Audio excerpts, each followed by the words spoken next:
Pride Sunday, almost 62 years after Stonewall, which was the catalyst for what Pride Sunday is. And so we stand here in a time when we take a look every year at what pride means to me. And so what I want to ask your indulgence in today is if you will indulge me in how pridefully I stand on the shoulders of some ancestors. Because one of the things that I'm noticing in my journey as I come to that, as what Carl Jung would call the autumn of my life, that when I look back, I'm hearing our stories are not necessarily being told anymore. That pride is moving forth as a celebration as it should, because that was the vision. But we cannot forget those that helped to bring us here so that vision might be manifest. And so, as I was preparing today, I thought, well, first of all, I want to say, just to take a moment, to think, I could have been virtual, because I'm kind of loving our Sunday morning celebrations virtual. I have this big, comfy leather chair that I can hear the Reverend Dr. Andriette at such a deeper level with my feet up and my coffee cup in hand. But I also wanted to be here because this sanctuary, this building, is a vision that I could see before we ever hammered the first nail or changed a light bulb in this place. I knew exactly where the stage would be. I knew the apron that would be built for the Reverend Dr. Andriette to stand on and to move on as she does. I knew where the portrait of Harriet Tubman would hang. And I knew exactly where the teaching symbol that was a gift to us from the Center of Spiritual Living Fresno as a housewarming would be, so that anyone walked in the door would be very clear to understand that we know that if you want to change your life, you must first change your mind. And that whatever you are called to be, do, and have, when you come here as a part of your discipleship, you'll get it. You'll get clear on it. So I had to get out of my chair. I had to come stand on this stage. I had to be able to see it all come together and to feel the energy. Because what I know to be true, when you all walked into this room, you felt the love and the energy of anyone who painted, cleaned, nailed, constructed, or did anything to get it ready. And simultaneously and at the same time, we co-created a live streaming event that would allow the energy that comes forth from this room to go right out over the airwaves. So how could I not be here? How could I not be here on Pride Sunday? Because I want to tell you about some folks. I want to tell you about Dwayne Fraze. Now, Dwayne Fraze is not a name. Most of these names you will never have heard of before. But they are in this very room with their energy. Dwayne Fraze was the tackle of the Winchester Community High School football team. He was the manager of the wrestling team. And he was the first man that I ever loved. And he was the reason why I was never bullied. I was never picked on. I was never even made fun of for being fat, for being gay, or for being anything, because they knew they would have to deal with Dwayne. So I was able to have that vision of knowing what love was at 16 years old, when the day that he bought his first Ford Mustang, he drove it to my house and handed me the keys and said, "Where are we going?" Any time that we went out in public, he insisted that I would wear his varsity jacket because he goes, "I can only appreciate it when I see it on you."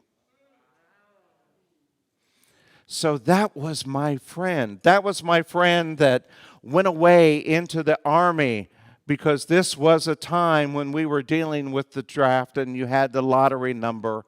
And I really put my first practice of this faith into play, and I didn't even know what it was. Because at that time you drew a lottery based on your birthday. And if you had a number that came up between 0 and 180, you were not allowed to register for school that semester because you were drafted. My number was 365. Dwayne's number was 40. So he went and he served, and we sent letters back and forth, and we stayed in touch. And then there was that first homecoming weekend at Indiana State University where he came to visit, and I introduced him to my new friends. And, I talked about, as soon as I'm done from school, I'll come back to Winchester, I'll become a teacher, and we can be on the farm. And he said, "No, you won't." It was that scene from Good Will Hunting when Ben Affleck's character said to the other character, "No, you got to go. You've got stuff to do. You've got to go out in the world and make a difference."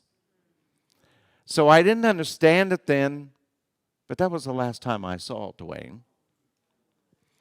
But I went out in the world and I met other people, people like Ray Shoemate. Ray Shoemate was, you remember that first day of college and your parents are there and you're that kid that's embarrassed that your parents are there. It's like, "Can you drop me off at the corner? Well, I'll be fine." So we're moving into my dorm, and there's another family and another kid in the elevator. And my mom says, "You should speak to him. You guys should be friends." Mom, no.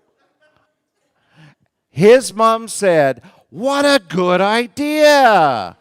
I bet you guys are on the same floor." So I met Ray Shoemate in the elevator that day. Ray would become one of my best friends, and we'd be a wingman for one another, and he eventually followed me to California when I moved to California. Then I met Greg Gravemeyer. Greg Gravemeyer, when I started school, I graduated on May 26th and started college on June 4th. I was that ready. So I attended summer school. Well, Greg attended summer school, and we had a class together, and we had lunch every day that first summer that I was in summer school. And Greg would soon become one of my best friends, and he actually grew up in the same church that I did. I grew up in the Christian Church Disciples of Christ. Greg grew up in the Christian Church Disciples of Christ in Linton, Indiana, so we became fast friends, and he convinced me to join this group that's called SCAMPS. Serving Christ alone means personal satisfaction. Okay. Now, I don't want to scare Branice, but I was a part of the choir, mostly because I pantomimed really well. So my friends Greg and I and John and Mark and Max and we were a part of this choir, and we were traveling all throughout Illinois and all throughout Indiana with this minister by the name of Reverend Walter Puckett. And Reverend Walter Puckett was there to recruit more folks to come to Indiana State University. So we're on stage somewhere in Illinois. We've just sung. We've just dazzled them. They just, they're so ready for us. And Reverend Puckett is from the pulpit, and he starts to talk about Anita Bryant. And he says, "There will never be a homosexual in my choir." And I thought, well, 1, 2, 3, 4, 5, 6. And I thought, I can't be here no more. I cannot be here anymore. This is, I took dominion over it, and by the grace of God, I did not allow him to negate my faith. It was just, not here. Not here. God, I prayed, help me find the right place. Then I met a gentleman by the name of John Belkis. John Belkis, charming, dark, good looking. Graduate from San Francisco State University. Came back to Indiana for the holidays. We met over the holidays, and he said, you'd love California. Gosh, you'd love California. I'm going to go back to California. I'm going to go back to San Francisco and get my master's degree, and it would be great if we went together. We could have a little house. We could, you really painted this picture. And I was raised by my parents. It's like, well, I'm going to go see first. So we brought John out to California, got him set up, ready to go for his master's work, and went to North Beach, had dinner in a cafe outside on a lovely, warm night in San Francisco. That was the illusion. And I knew I'm being called to be here.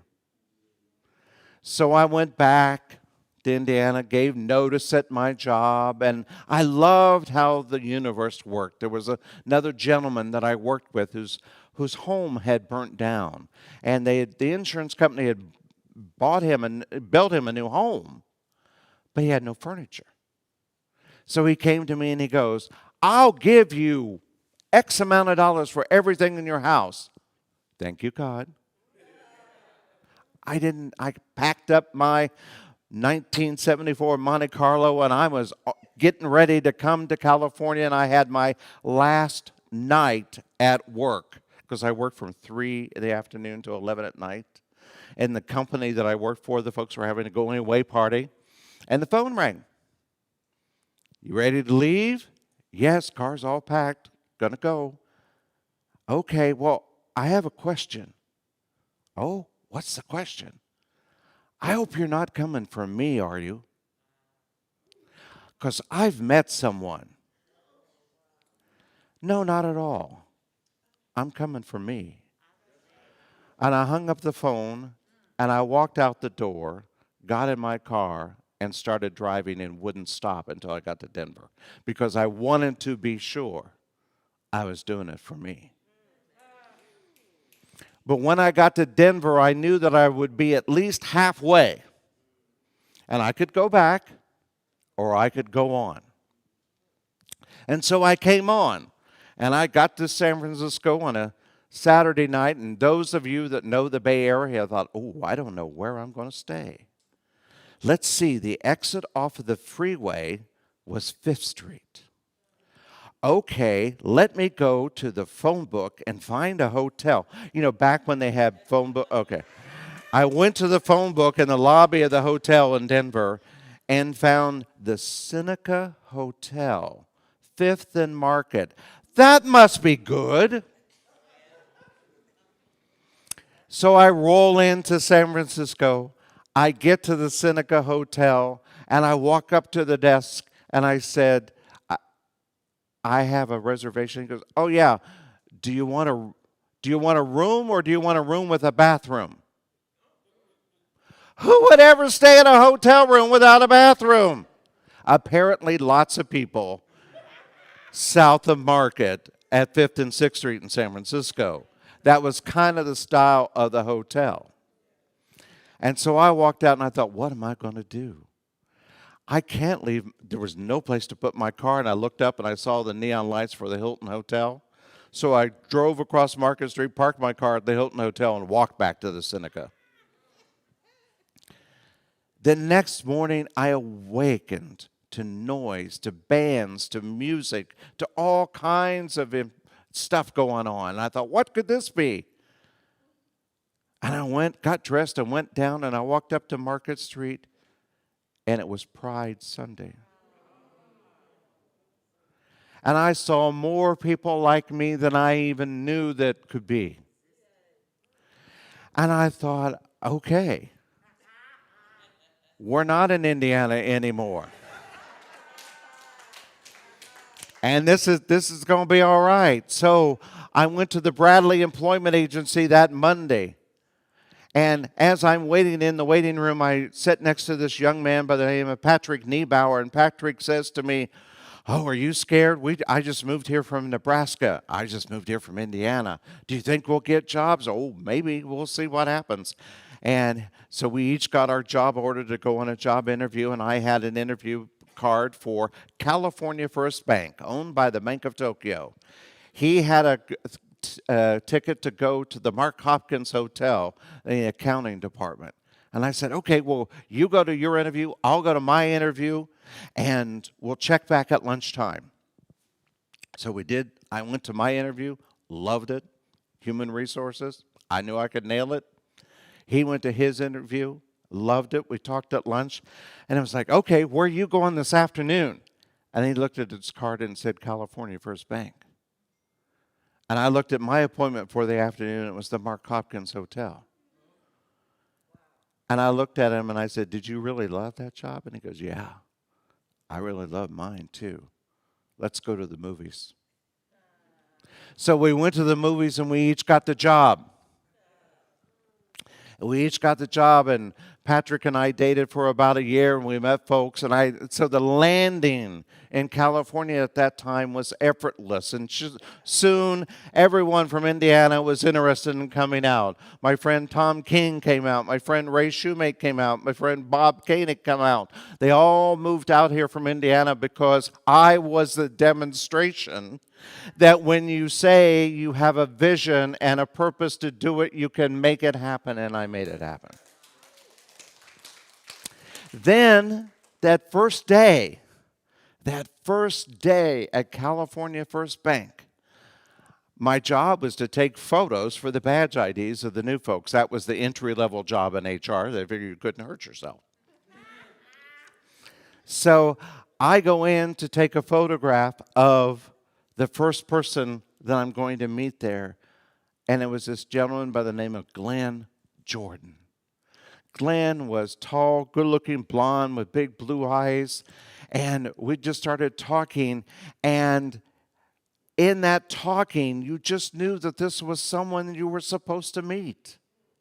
And Glenn was telling me this story about how he was emancipated at 15 because his parents put him out for being gay. Kicked him out, didn't want to have anything to do with him.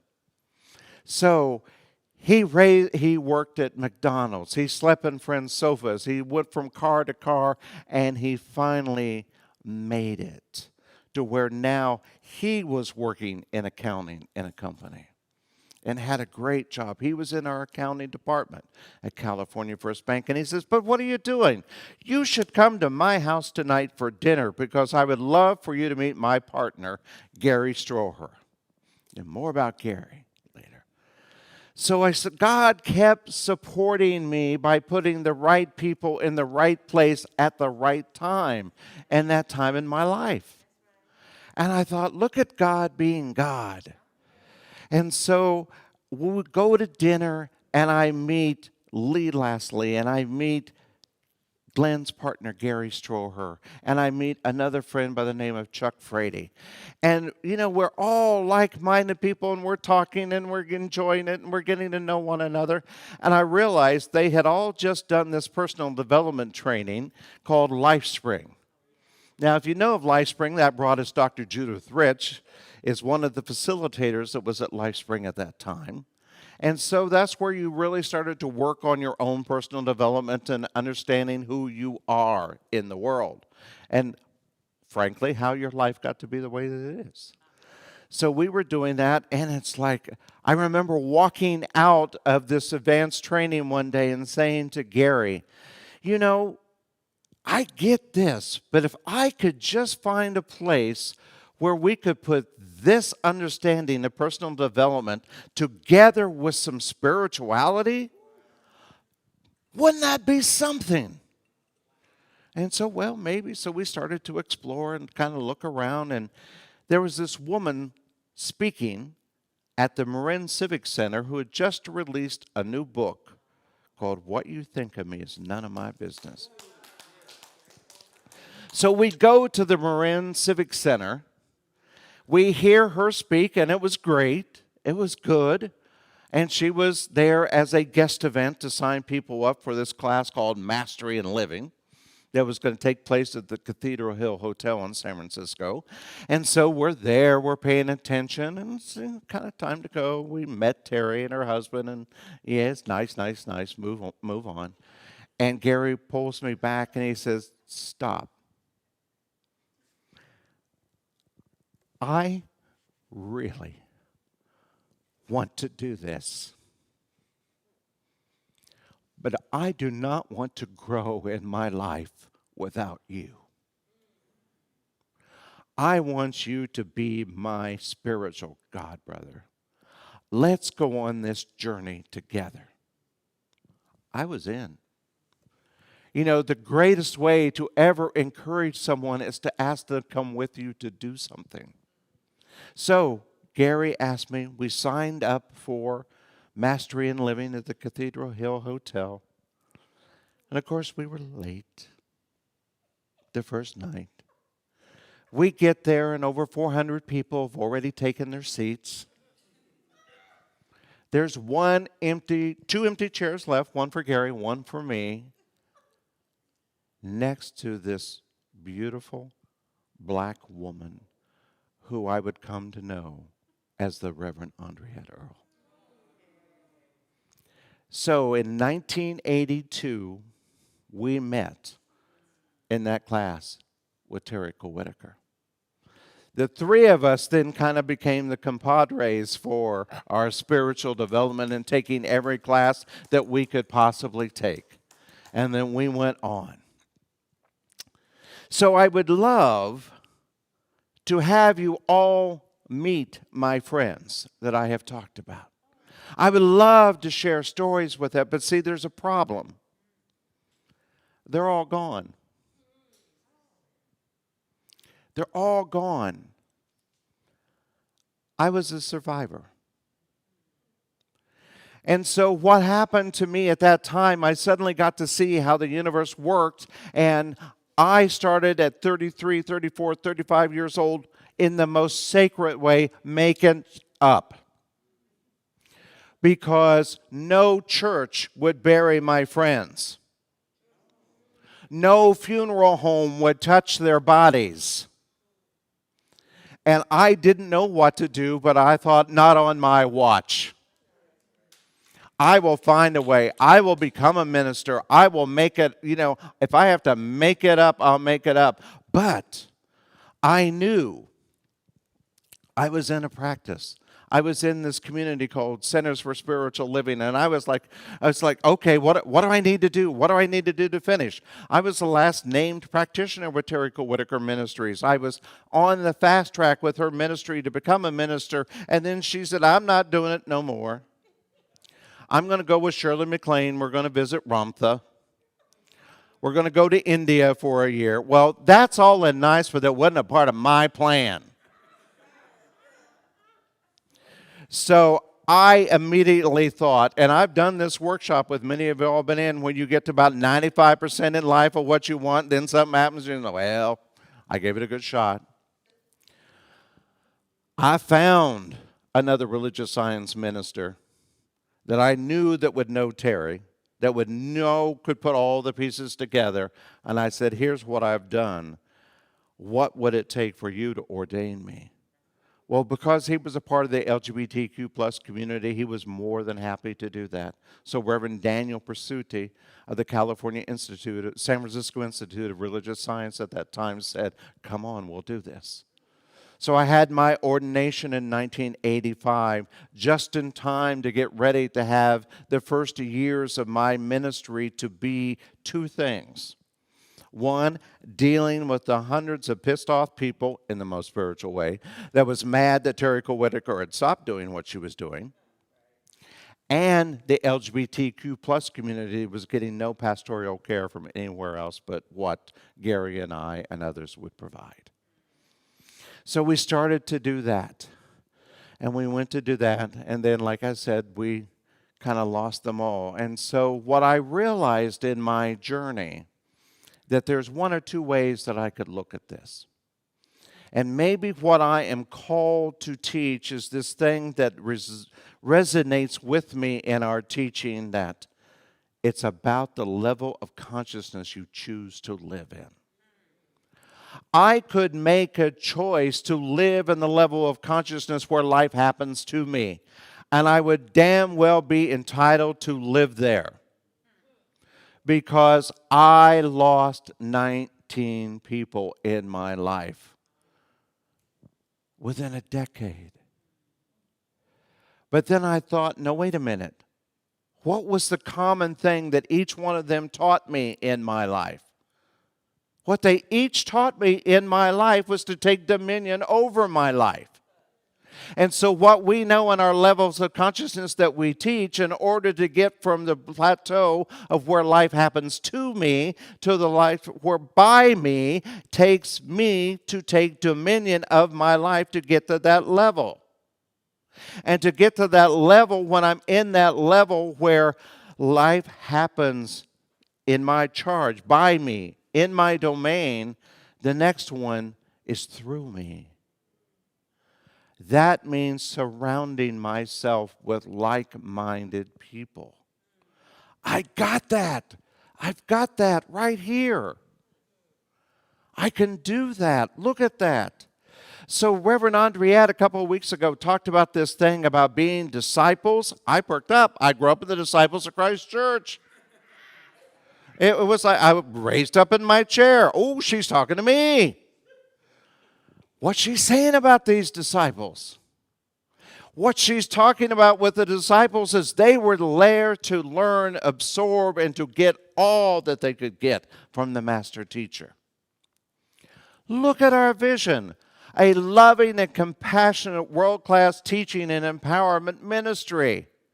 You can come here to be a disciple, to learn as much as you can possibly learn about how life got to be the way that it is.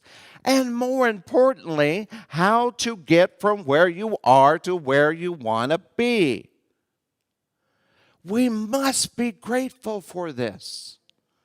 So here we are. We are masters at manifesting. Think about it. Valda and Everett and I especially could attest to this yesterday. Just 13 years ago, we weren't more of an idea. We were packing and moving a lot of ideas in our back storage room yesterday to make them neat and tidy. We have done some manifesting over the years. But more important, we have brought together hundreds of people in these last 12 years to know what it is to be seen, to know what it is to be loved, and to know what it is to be valued. But all this was just in preparation. That's the message that I'm coming here today. I'm calling you all into your apostleship. Because we've got to go out there now. Just as that biblical scripture talked about a couple of weeks ago, you got to leave it all behind. Okay, we've done our work. We've done our disciple work. It's time to go out there. But just even after the master teacher came back and told the disciples that's what they needed to do, it's like, oh, but no. They might crucify us just like they crucified you. Doesn't matter. That's not what you're called to do. When life happens as you, it happens as your apostleship unfolds wherever you need to be. We can come home to get recharged. We can come home to go to the next learning, to understand. It's like, this happened, but I didn't know what to do out there. I got to come home so I can understand what to do. That's okay. We'll come here. We'll practice our discipleships. We'll grow even more. We'll expand even more, so that we can go out there. There's some stuff happening out there. Am I right, women? You know, we never had a dream that we would have to consider Roe versus Wade again. And if it can happen to Roe versus Wade, it can happen to gay marriage. And if it can happen to gay marriage, it can happen to being Jewish. If it can happen to being Jewish, it can happen to a spiritual center, who has the audacity to say that the true name of Jesus is Yeshua. What are you all doing down there? We're going to pass an ordinance to close your doors, so you can't do that. So as apostles, would you be strong enough? Would you be carried enough to do like the early Christians did in China, where they would meet in root cellars to study the text in order so that they could understand theology a little bit better? Would we do that? When we walk by this sign on the door that says we envision a world that works for everyone, I would have to ask the question, would I be in that world? Who would we want in and who would we want out? And God is telling us we all go together or no one goes. So how do we get back on track? How do we practice in our discipleship a little bit so that we can come back and have this understanding? Okay, what more do I need to understand? Okay, let me get to Matthew 24:25, where it says, and he was hungry and I fed him. Who y'all been feeding? Right now, Miss Paulette's the only one that's really given us a demonstration of that sometimes here at Heart and Soul. She's feeding us because she knows that we have work to go do out there in the world. Now, they were naked and I clothed them. Okay, we've done that a couple of times during the year. We put some lovely backpacks together. We've been serving our curbside community. But we still got to do it. We still have more to do. We've got to march. We've got to advocate for one another, because we know that we must have the voice in the town square too. You know, I stand on the shoulders of people that loved me and knew that I would be willing to come and speak the truth. This wonderful shawl that I have was given to me by a practitioner and a dear friend by the name of Chuck Frady. You know, it's the LGBT colors, it's a gay flag, and nobody would know it if they didn't know what they were looking at. But it's okay. Chuck was that practitioner who would often say to people, your good lies elsewhere, may you quick be to it. That's the spiritual equivalent to bless your heart. Your good lies elsewhere, may you quick be to it. And then he would move on. And he did move on. But he knew that I was going to carry on. So all of them, the one thing that they had in common, it's what I started this talk with, is that they all, to a person, believed in love. They believed love would conquer everything. They believed that every fight, every opportunity to stand up for one another was all based in love. And if you did it in love, you would be recognized for having done your best. I've tried my whole life to be a good ally. And I know that my privilege sometimes, and the way that I was raised sometimes, allows it so that I don't even see what I need to see to understand. I hope you'll show me. Because my heart believes in love. And I also know that you all want to be allies to the LGBTQ plus community. And I know that in some churches, especially here in Oakland, that's still not a safe place to be. And so I'm going to ask that you'll be our allies even in this. But I want you to know at the end of the day, above all else, I believe in love. So as we close today, I'm going to ask that you close your eyes and join me in knowing that there is one God, one only God, and that God is love. And each and every one of us are aligned with that one God. And so we give thanks.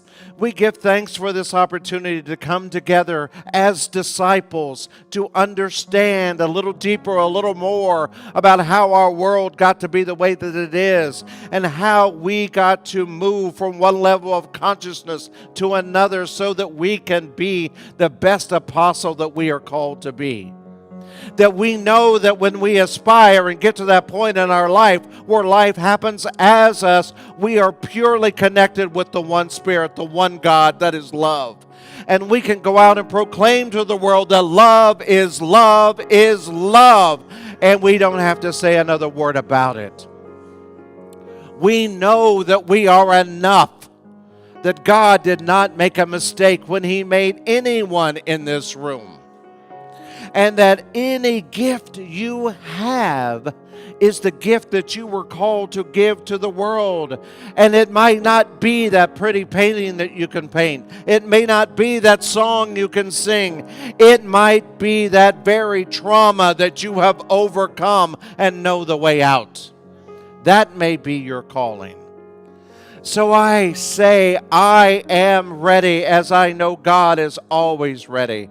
And I let go and release any doubt of what should have been, could have been, might have been, ought to have been by anybody's perception, and release it into knowing that I only care what the divine cares about. So as we come to this place where we walk with the divine, we say, I'm ready. I am ready to show up. I am ready to be my best self. I am ready to be impeccable with my word. I am ready not to take things personally. I am ready not to make assumptions. And I am ready to do my best always, for I listen and I discern for the guidance that Spirit offers me. And so when I step out in faith. And even if I'm afraid, I know that fear is requiring faith, and faith is fear with a prayer. And so that I can move forward.